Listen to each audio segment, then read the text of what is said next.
Welcome to our platform. Myself, H.S. Sidhu, Director of the USTM IAS Academy. Recently, Reserve Bank of India has made changes related with the NPA rules, that is the non-performing assets rules. So in today's video, we will discuss about the changes in the NPA rules, and obviously we will discuss what are the NPAs and what are the consequences when a loan account is classified as an NPA. So first of all, let me tell you that in India at present the total NPA is approximately 2.2% in the year 2025. Though the percentage of NPAs has considerably fallen over the years, but the total amount which is NPA, that is still significantly higher amount. So first of all, let us discuss that what is the NPA.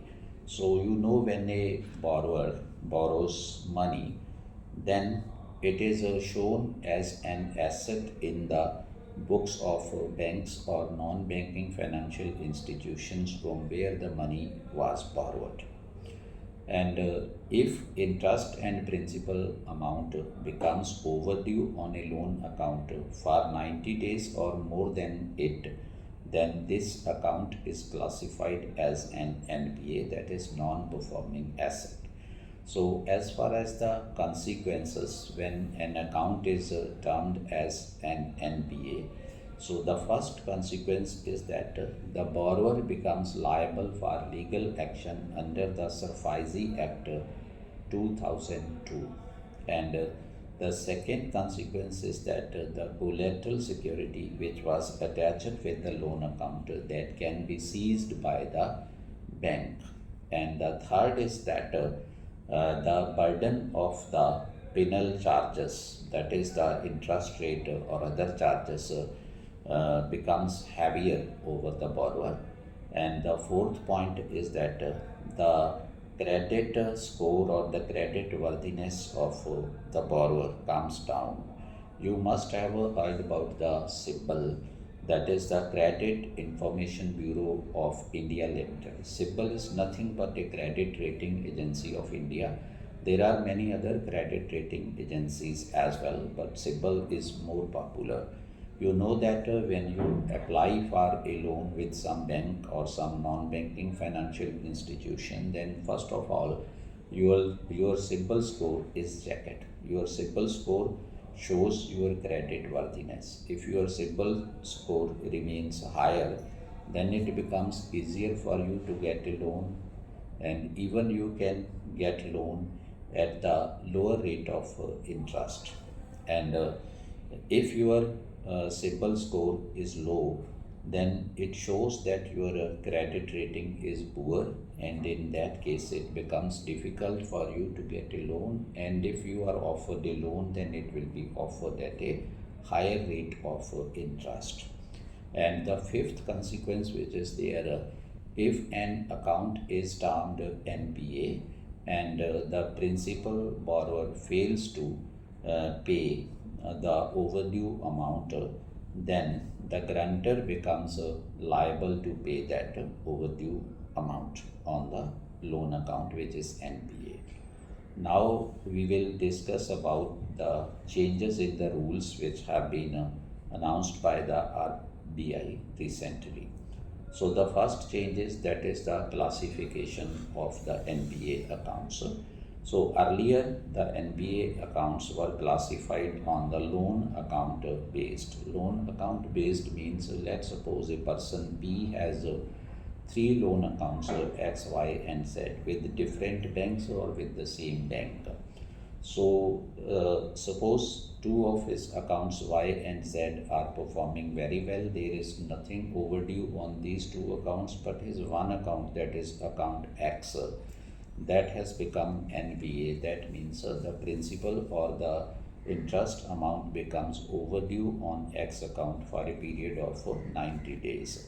So in that case, only the account X shall be termed as the NPA account, and the rest of the account shall remain the standard assets in the books of the lending institutions. But now this NPA classification has been shifted from the loan account based to the borrower based.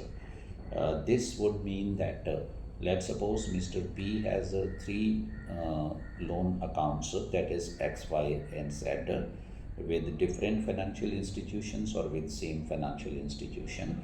If suppose his accounts Y and Z are performing well, there is nothing overdue on those accounts, and his X account becomes NPA, so then all the accounts in the name of the borrower shall be declared NPA. So this is the new change which is there. And the second important change, that is the expected credit loss provisioning. So earlier what was there? So banks had to provision for the loss only when a loan becomes a default or when a loan becomes a NPA. So earlier it was that. So but now RBI says that though you can say any account is running good or bad, it does not matter. The banks must have to make a provision for the future this credit loss.